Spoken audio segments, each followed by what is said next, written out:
On the University of Kentucky, you had a white female that started to abuse a black student by her race. And when I watched the original video, of course we're not going to share it here because it's the language is too much for YouTube. But she's calling her all kind of N-words in this video clip. I'm pretty sure maybe some of you have seen it on Twitter. But not only that issue is bad, the response of the college is even worse. It's even worse. But let me go ahead and roll this short clip. Shows her racially and physically assaulting Kyla Spring. This video has gone viral. Rosing is now out on bond. WKYT's Kelsey Soto has an update from some of the student organizations rallying around the victim and now starting a dialogue about improving campus and it being more inclusive. The University of Kentucky launched its own NAACP chapter within the last few years. The National Association for the Advancement of Colored People is the nation's oldest and largest civil rights organization. President Ja'Cory Tinsley said in a statement Monday that it is their responsibility as a college chapter to uplift and promote safe spaces for all minority students on campus. He goes on to say they stand in solidarity with the victim and are here for any and all students who may have experienced a similar incident on campus. In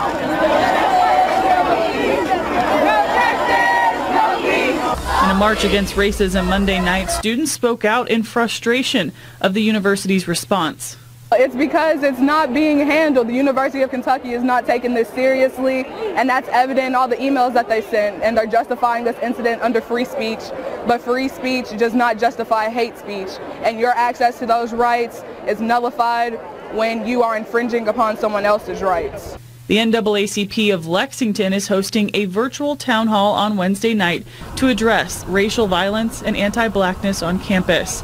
Several guest speakers are expected, and they're hoping to continue conversations about building up the community. Did you hear what the young sister was saying, that what she was saying was free speech?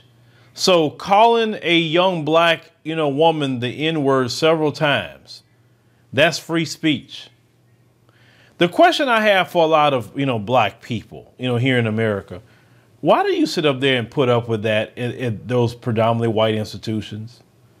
We have HBCUs all over the country that you can go to, and no one is going to be referring to you as that word over there. It doesn't make sense to me. See, I'm a person that believes that we need to be in our own spaces as black Americans, and we don't need to be subjecting ourselves to that. Aren't you tired of fighting with those people about their things?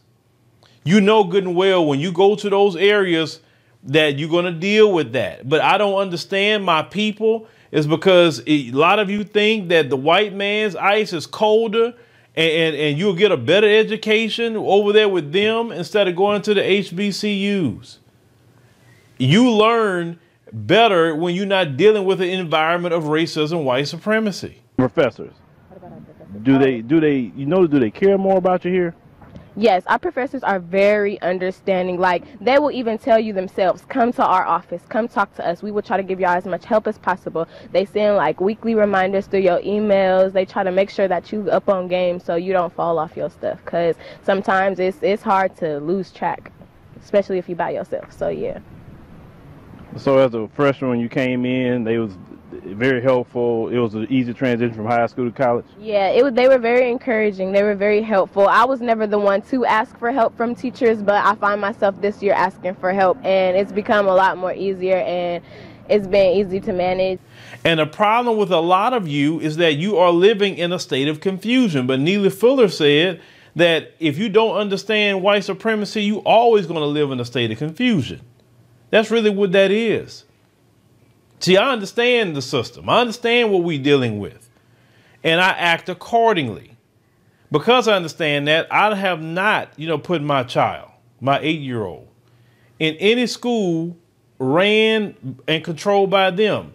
My child, thank God, has always been in a black-ran school because I don't want her abused by these white supremacists that's in these schools, from elementary to all the way to junior high, high school, and the collegiate level. If we actually would get on code and all go to the HBCUs, all our great talent in our black community go to the HBCUs, those institutions will be billion-dollar institutions. We are in control of our destiny. I don't understand why our best and brightest want to keep going to their institutions and putting up with racism. See, it went past just that girl saying what she said. I don't even focus on that part because she got arrested, whatever. The girl actually withdrew from the school. She left. The response of the institution saying what she said is free speech. Oh, but let somebody speak ill about the Jewish community. It won't be free speech then. Something would be done. They'll be called anti-Semitic and heads will roll like this. But when you use the N-word about black people, oh, it's free speech. That is sick. Every black student in that university should withdraw today and get out and say, you know what? No, I'm not going to the institution. I'm going to go to an HBCU. I'm going to go to one because at least I don't have to deal with those issues and problems. Not all the HBCUs perfect. No, but what institution is perfect, right? But to have the college say that, that's sick. But let me know what y'all think about this, because we as a people, we got to stop subjecting ourselves to dealing with these people. We have to be in our own spaces. We have to be in our own everything. Or y'all gonna keep dealing with the same problem day in and day out.